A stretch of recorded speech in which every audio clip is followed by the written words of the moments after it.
With more on the world number one, let's say hello to Rex Hoggard, who joins us now from Colonial. Hey, Rex.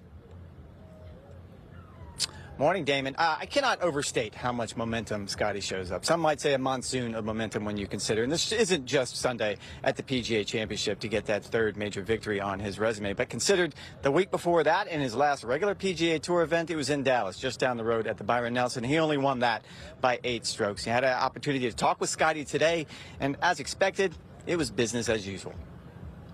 Well, we've been home for the last couple of days, so it was nice to get home Sunday night. Did a lot of relaxing on Monday and Tuesday, and yeah, looking forward to competing this week.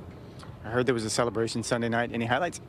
No, nothing crazy on Sunday. We did all our duties at the golf course and ended up making it home, and yeah, really just a lot of relaxing. We were pretty worn out after last week, obviously. I mean, it's one of those weeks that takes a lot out of you, so it was nice to get home and kind of soak it in and relax for a couple of days, and then we're back out at it again today. I wanted to touch on that, the idea that you mentioned Sunday night, that was probably the most demanding victory, both physically and mentally, of your career.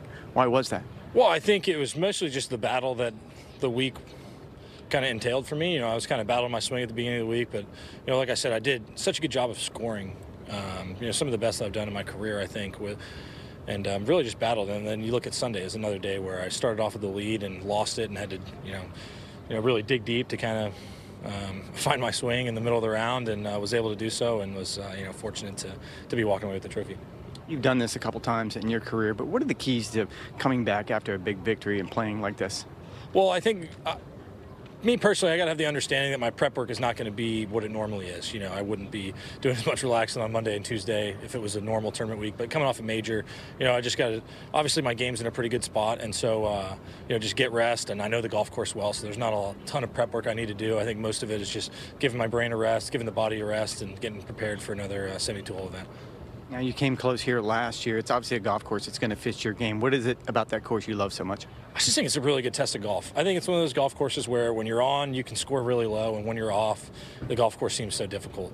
And I think it's so interesting because on paper, you look at the holes and you think you should shoot so low, and then you come out and start playing, and it's so much harder than you think. And I just love the test that it provides for us. And each year you see a great champion and a well-deserving one. And so I'm looking forward to coming out and competing this week.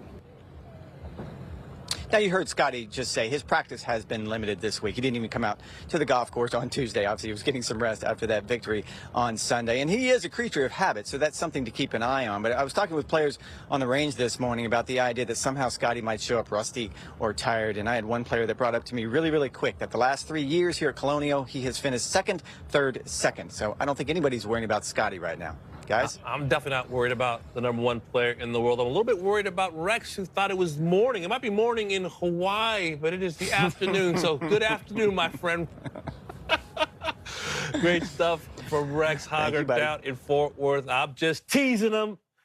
Great Marine, great reporter, Rex Hoggard, as you look at the best player in the world on the golf course, Eamon Lynch. I tell you what, that interview with Rex, it could have been from 2 years ago on a random Saturday, could have been at a major championship, could have been Wednesday at Colonial. He sounds the same week to week, day to day, year after year.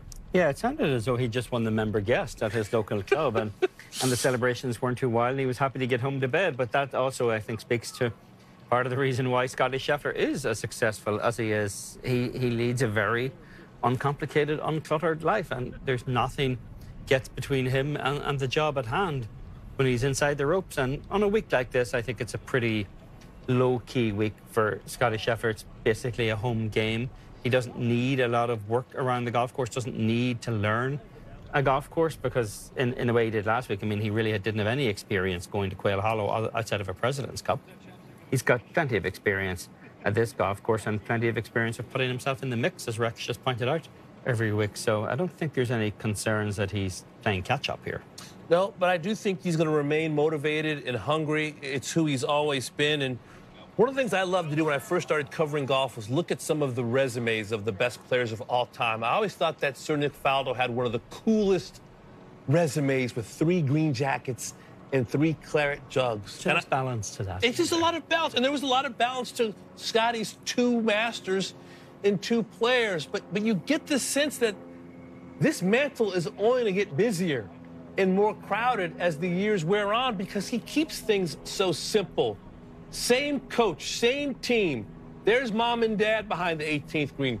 There's Meredith and baby Bennett behind the 18th green. It just doesn't seem like much can change. It's going to take a random freak accident over Christmas or an overzealous cop to kind of stop him from his appointments with history. Yeah, and he's still 2 green jackets behind his caddy. Ted Scott, obviously, caddy for Bubba Watson a couple of times there as well. And he's, you know, he's got Randy Smith as his coach, Blake Smith as his manager throughout his career. There's not a lot of need for change in Scottie Scheffler's world, and he's not exactly the kind of guy who makes mercurial decisions. And why would you when you're putting together the kind of resume he is over the last 3 years out there? He just seems focused and competitive, and he's totally uninvolved in anything that would be a distraction. You don't see him do a lot of commercial stuff. You certainly don't see him getting involved in the broader discussions about the shape of the game or the future of the PGA Tour. And you don't see him playing in a simulator in Florida either in the winter. He just, there's nothing distracting Scottie Scheffler from whatever Scottie Scheffler's job at hand is on a given day. He's given the PGA Tour a gift, this battle for Player of the Year with Rory McIlroy. Lots of big tournaments ahead. This is an important one for Scottie. We saw how emotional he was when he won the CJ Cup. Byron Nelson wants to add Colonial to his ever-expanding resume. Time now, folks. We're going to take a look at the latest Comcast Business Tour Top 10, which rewards reliable and consistent play throughout the season. Nobody embodies that more than the world #1, Scottie Scheffler, reigning FedEx Cup champ, collects 750 points and moves from #4 to #1 in the standings.